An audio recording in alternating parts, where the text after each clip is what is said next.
Thank you very much. And because I'm a member of the House of Lords, I'm elevating my chair. Why not? But I also want to say to you that it is bizarre that the House of Parliament over there, who absolutely opposed some of the Lib Dem and other party proposals for PR, elects its remaining hereditary peers by, wait for it, STV. Get that. They are happy to use it, but not let you use it.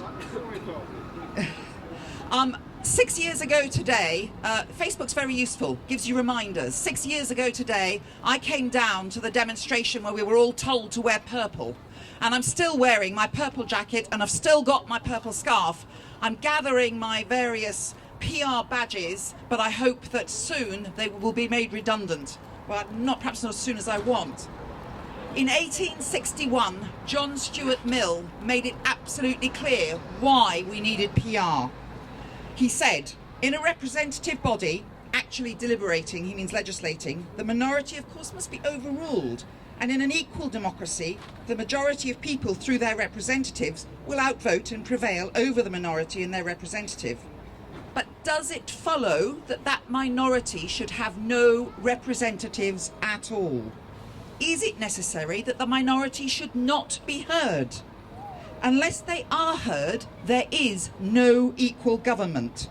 There is a part whose fair and equal share of influence in the representation is withheld from them, contrary to all just government, but above all, contrary to the principle of democracy, which professes equality at its very root and foundation.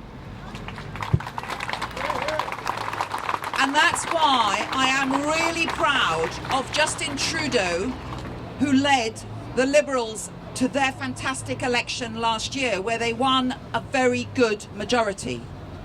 What was one of his first announcements? PR.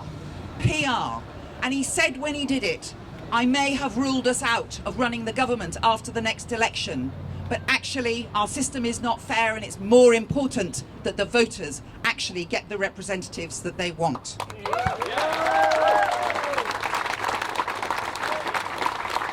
Now, I'm a Lib Dem, and I've been a Lib Dem for many decades, and I have to say I wasn't surprised by some of our Facebook groups this morning talking about whether the D'Hondt was the best process for PR, but I just want PR in any form. AV I don't believe is particularly helpful, and let's not get into the argument. But the problem is, when you've got first past the post at Westminster, when you've got first past the post in local government in England, the system gets played.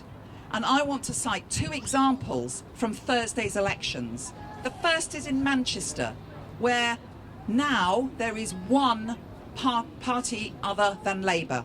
There's now one Lib Dem to 93 Labour. And the other example I want to cite is my own town of Watford, where we got rid of the last Conservative councillor and there are no more Greens. Both those are equally wrong, and I am not blaming the parties for the way they campaign. It is the system that is corrupt.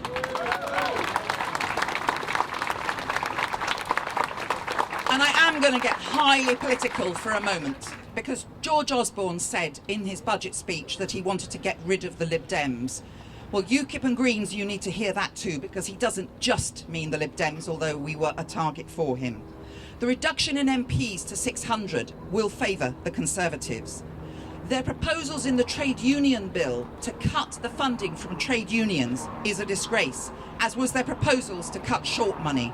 And there isn't time to even start the expenses row that's going on, with now 12 police forces involved in the last election. This is real, and we have been happy to support Labour and work with Labour over the road to stop some of the changes they're trying to introduce by the back door. We have to make sure that it's not just about PR, it's about democracy being fully represented. 100 years ago, my cousin Mary Stocks was a suffragist marching outside this building to make sure women got the vote. I'm about to become the grandmother to identical twin girls. I do not want them, when they reach 90, to say, it's not possible for me to get to Parliament as a woman. It's not possible for me as a disabled person to get a fair crack of the whip. and it's not possible for me as a member of a small party to be able to represent those that care about my party's view in Parliament. Make votes count. Get everyone to get behind this campaign. Support it.